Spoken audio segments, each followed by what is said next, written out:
En esta ciudad, donde cada arresto importante viene con su propio show de efectos especiales y sin necesidad de boletos. En el corazón de Nuevo Laredo, donde la violencia es un visitante constante, una noche en particular se convirtió en un escenario de caos y destrucción.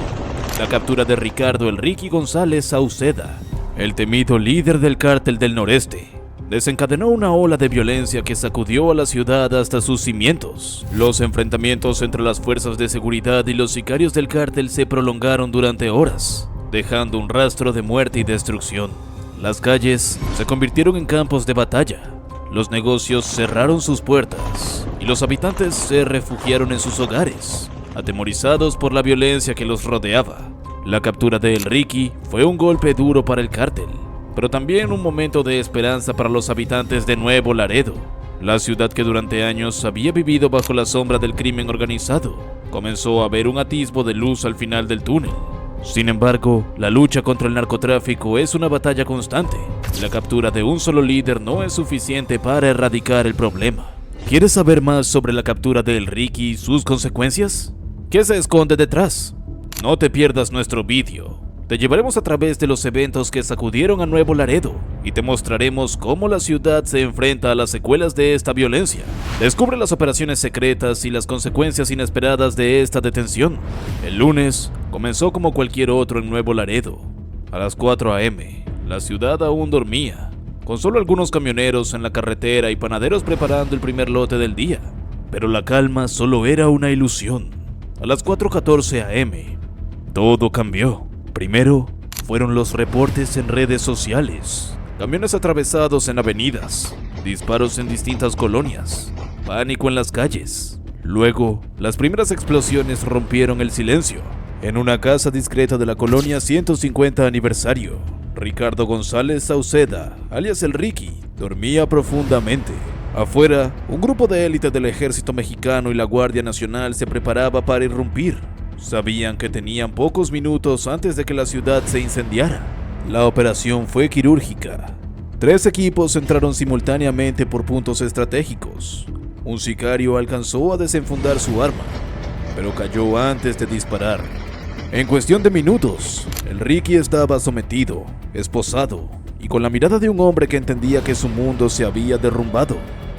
«Te tardaste, cabrón», susurró uno de los soldados, adjuntándole las esposas. La noticia no tardó en filtrarse, y con ella vino el caos. A las 5 a.m. los primeros tráilers fueron secuestrados y atravesados en las principales avenidas. Sicarios en camionetas sin placas recorrían las calles disparando al aire, sembrando el pánico.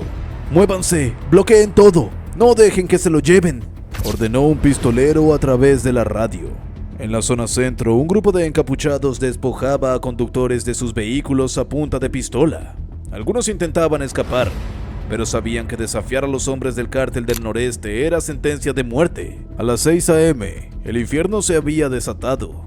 Las balaceras eran constantes. Los negocios cerraban apresuradamente y la gente corría en busca de refugio. Pero el ataque no se detuvo ahí. Desde un techo en la colonia Guerrero, 3 sicarios con rifles de alto calibre seguían las instrucciones que llegaban por radio. «Ahí viene, tírale micro, tírale swing». Arriba, un helicóptero de la Fuerza Aérea Mexicana sobrevolaba la zona.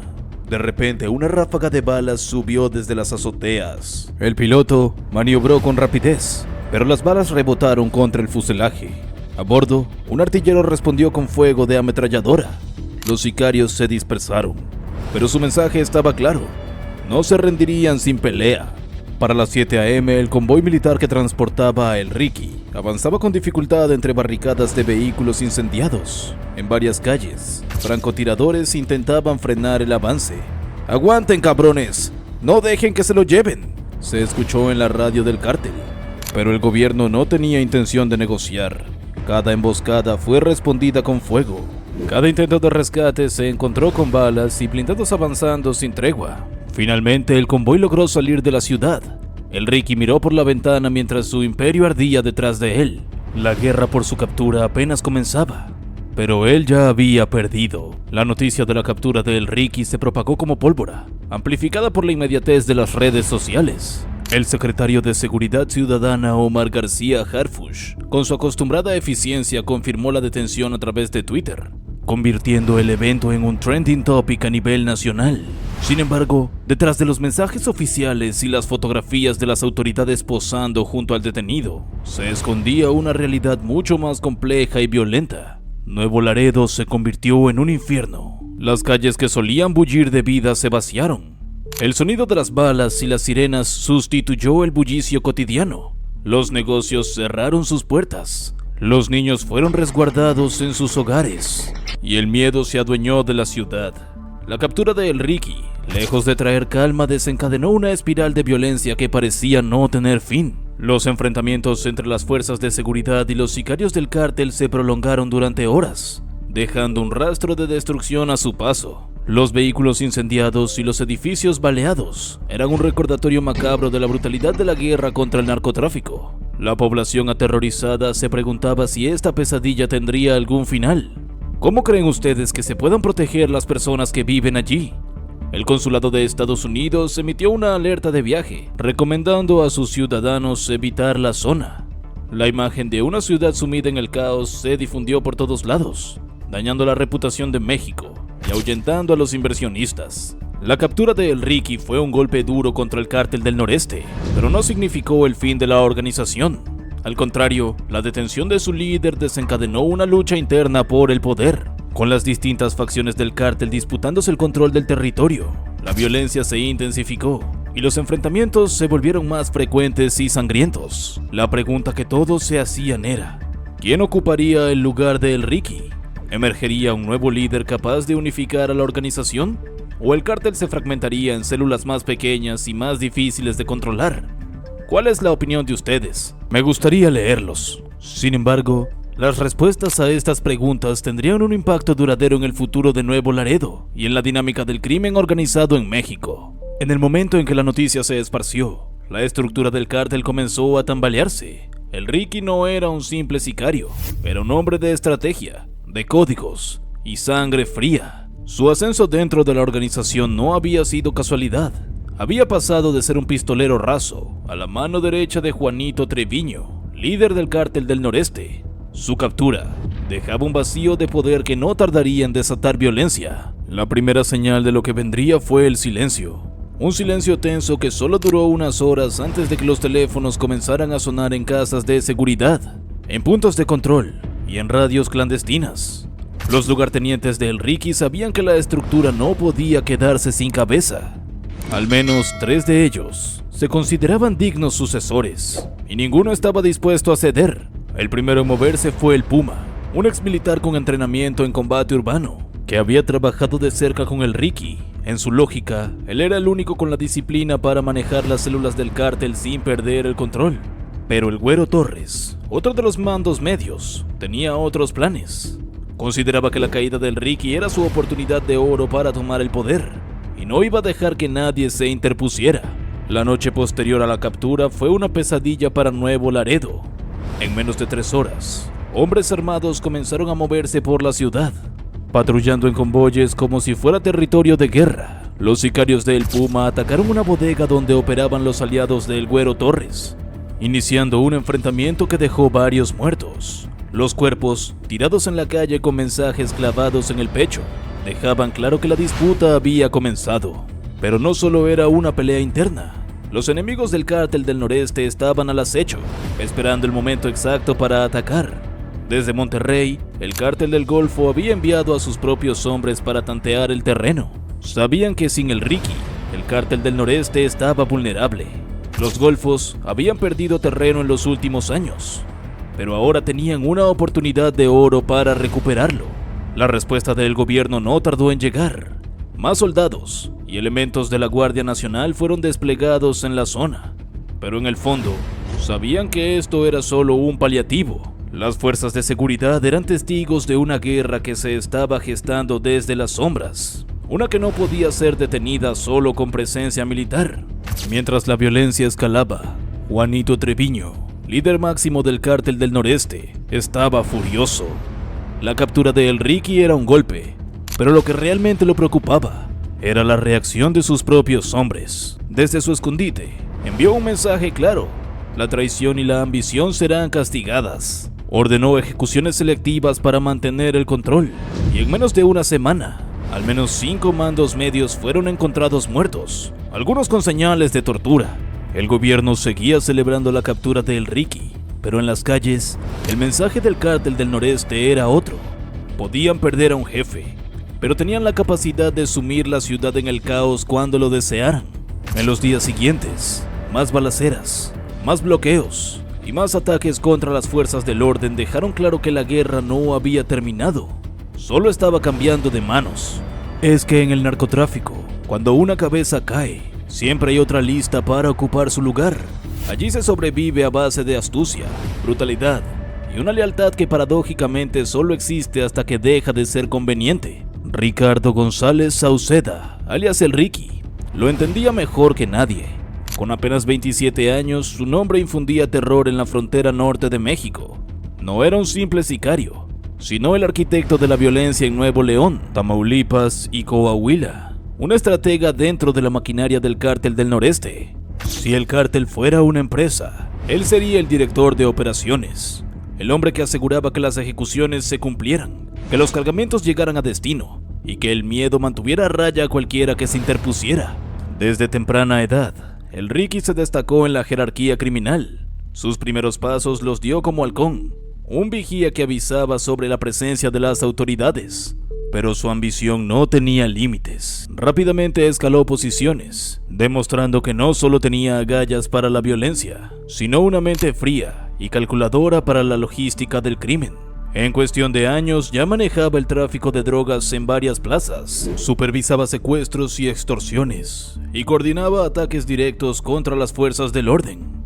No solo se trataba de imponer terror, sino de mantener el engranaje del cártel funcionando sin interrupciones. Las autoridades lo tenían en la mira desde hace tiempo. Los informes de inteligencia lo situaban como el responsable de múltiples emboscadas contra policías y militares, ataques a comandancias y el asesinato de agentes encubiertos. Su captura no podía ser un movimiento improvisado.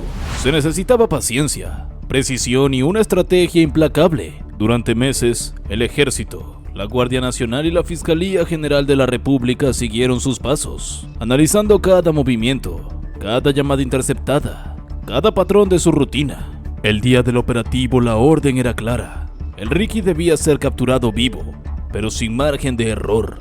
La información lo situaba en la colonia 115 aniversario de Nuevo Laredo. Los soldados esperaron el momento exacto. La emboscada fue tan precisa que el criminal apenas tuvo tiempo de reaccionar. En cuestión de segundos, estaba rodeado por rifles de asalto y órdenes de rendición. Sus sicarios intentaron responder, pero fueron neutralizados antes de poder hacer algo. Para los oficiales en el terreno era una victoria impecable. El Ricky, el hombre que durante años había convertido la frontera en un campo de batalla, estaba esposado y bajo custodia. Pero sabían que su captura no significaba el fin de la guerra. La noticia de la captura de El Ricky corrió como pólvora por las calles de Nuevo Laredo. Lo que comenzó como un rumor se confirmó rápidamente, desencadenando una reacción en cadena de violencia que paralizó la ciudad. En cuestión de minutos, las calles, antes bulliciosas, se convirtieron en campos de batalla. La respuesta del cártel no tardó. A las 5 a.m., sicarios armados tomaron las calles.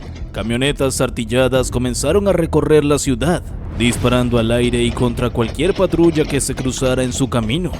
Los bloqueos aparecieron en cuestión de minutos. Tráilers secuestrados y atravesados en avenidas principales, automóviles incendiados como barricadas y ráfagas de disparos resonando en todos los rincones de la ciudad. Para los civiles, el infierno acababa de desatarse. La población civil aterrorizada se vio obligada a refugiarse en sus hogares. Las escuelas cerraron, los negocios bajaron sus cortinas de metal y las calles quedaron desiertas. El miedo se apoderó de todos, desde los niños hasta los ancianos. A las 6 a.m., el terror ya era imposible de ignorar. Las redes sociales se inundaron de reportes, imágenes de autos calcinados, videos de ráfagas interminables de armas automáticas y audios desesperados de ciudadanos atrapados en medio del fuego cruzado. En un supermercado del centro, Teresa y su hijo de 8 años habían quedado atrapados. Habían salido temprano para evitar el tráfico. sin saber que su mayor problema no sería el tráfico, sino la guerra desatada en la ciudad. ¡Al suelo, señora! ¡Al suelo!, gritó un empleado, jalándola hacia la bodega trasera. Las balas rebotaban en las paredes del estacionamiento. Afuera, 2 camionetas con sicarios disparaban sin piedad a un convoy de la Guardia Nacional. Teresa abrazó a su hijo con fuerza, sintiendo como su pequeño cuerpo temblaba.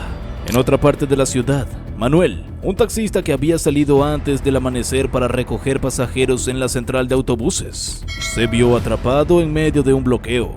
A la derecha, 2 hombres armados sacaban a un conductor de tráiler de su cabina y lo obligaban a tirarse al suelo. A su izquierda, otro grupo incendiaba un auto con gasolina.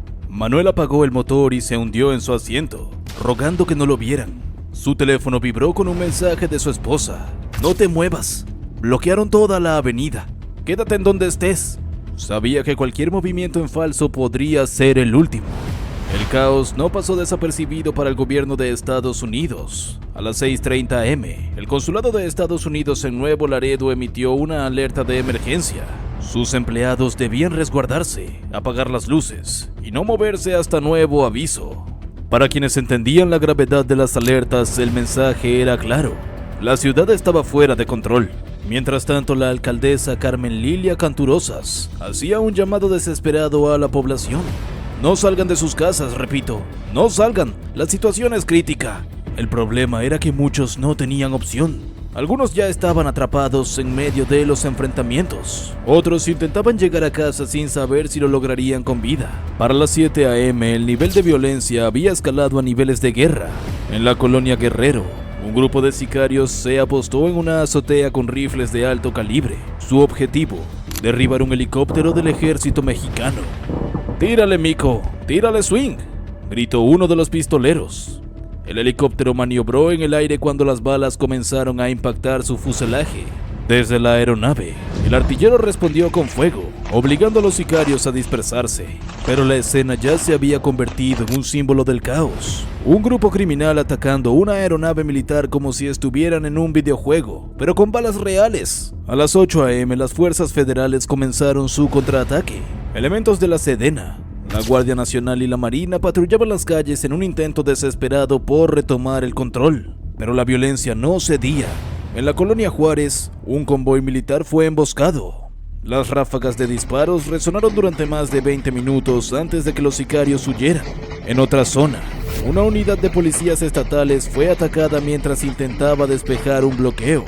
Los enfrentamientos se multiplicaban en cada esquina.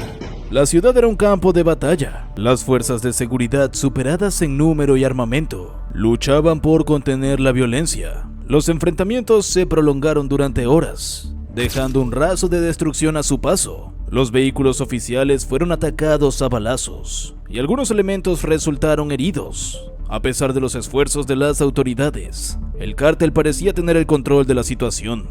Para las 10 am, la violencia comenzaba a disminuir.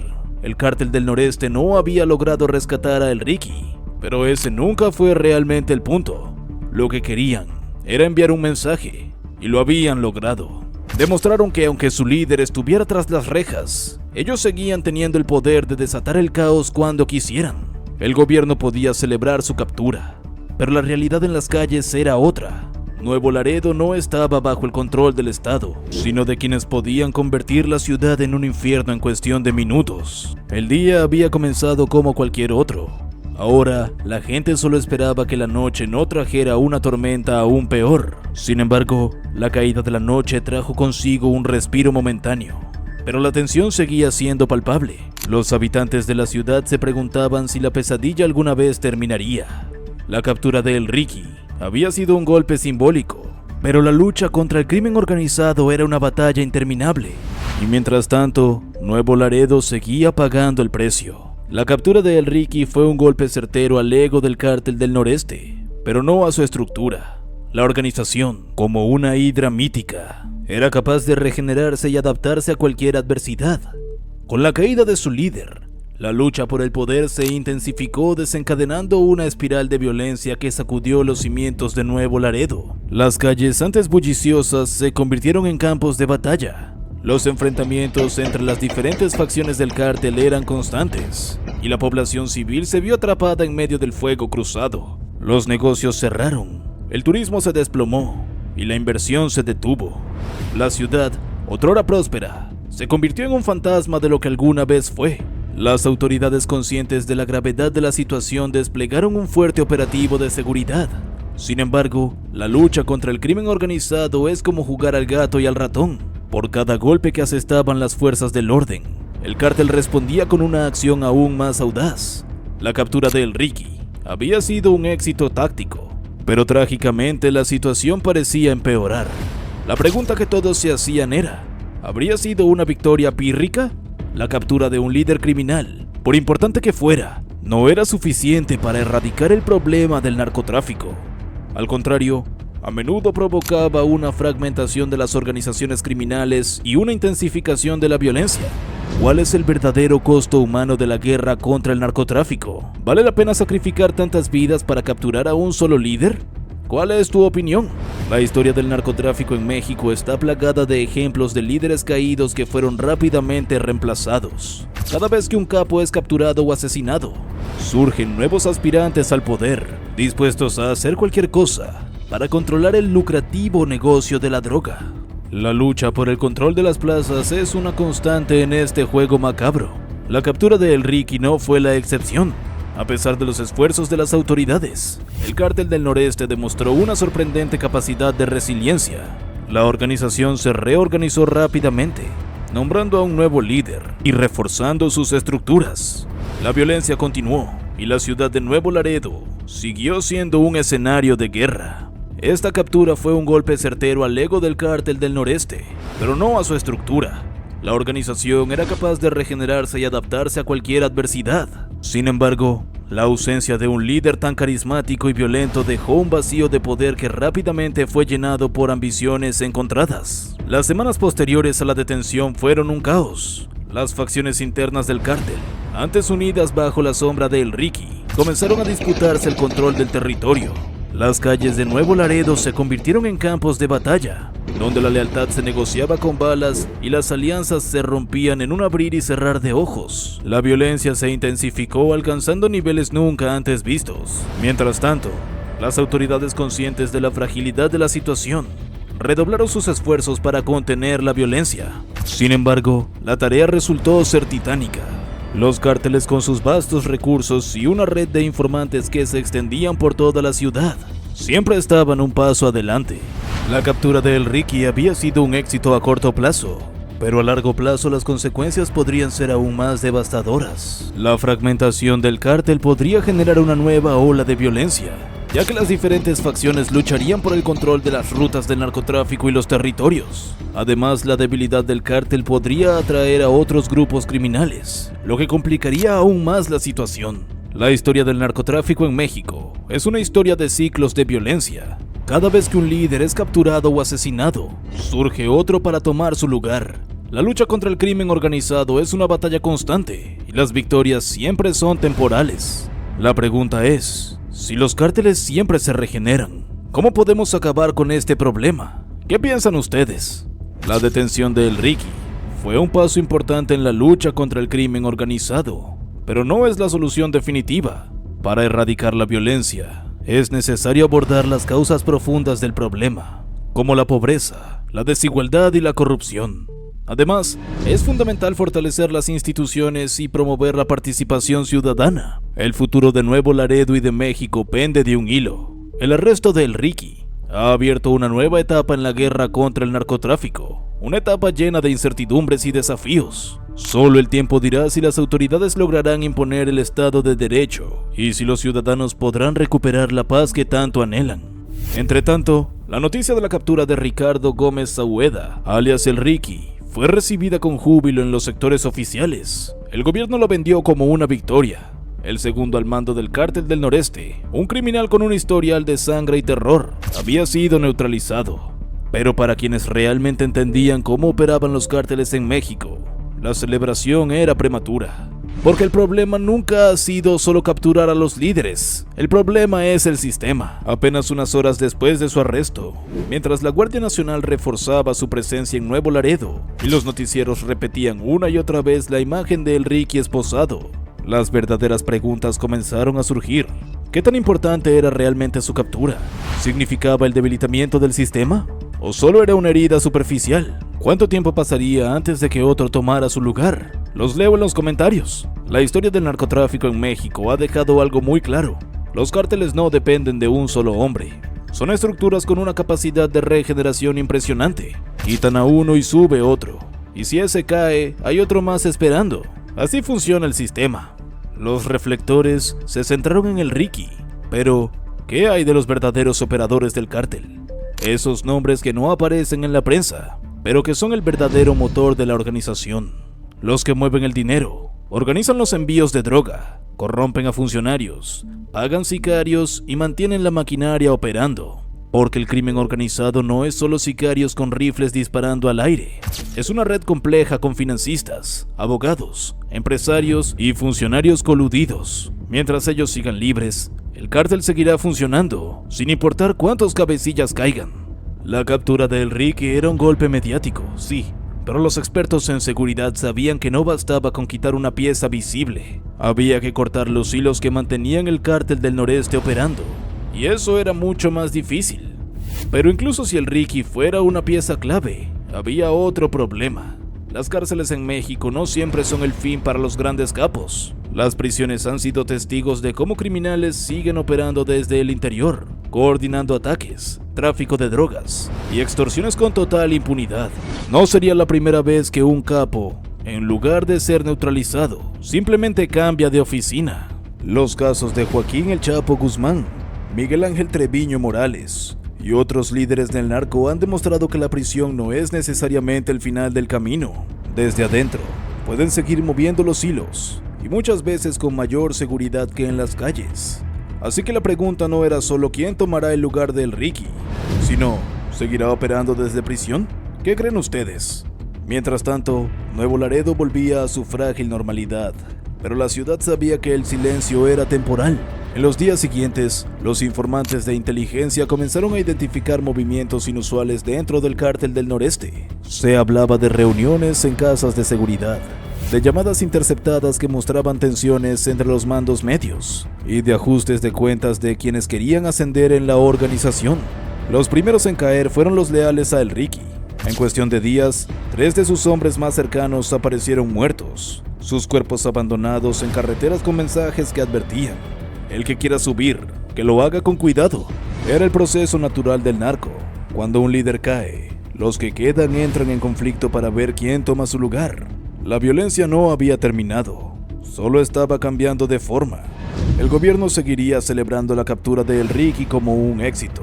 Las conferencias de prensa repetirían la misma narrativa de siempre: un golpe certero al crimen organizado, justicia para la población, una ciudad más segura. Pero en el fondo, todos sabían que nada había cambiado realmente. Porque mientras existan operadores, sicarios y recursos económicos suficientes, el cártel seguirá funcionando. El negocio del crimen no se detiene con una captura, solo se adapta. Y si la historia ha demostrado algo, es que en el mundo del narcotráfico, la única constante es el cambio. Así que aquí estamos, con un capo menos en las calles, pero con la incertidumbre de lo que vendrá después.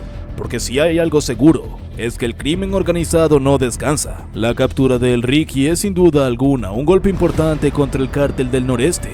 Pero la gran pregunta sigue en el aire. ¿Esto realmente debilitará al cártel? ¿O solo provocará una reestructuración más violenta? Como hemos visto en el pasado, cuando un líder cae, otro siempre está listo para tomar su lugar. Y Nuevo Laredo ya ha sentido el impacto de esta guerra sin fin. ¿Qué opinas tú? ¿Crees que la captura de El Ricky marcará un cambio real en la lucha contra el crimen organizado? ¿O solo es cuestión de tiempo para que el caos regrese? Déjanos tu comentario, queremos saber tu opinión. Si te gustó este vídeo, dale like y suscríbete para más contenido sobre temas de actualidad. Activa la campanita y nos vemos en el próximo vídeo. ¡Hasta la próxima!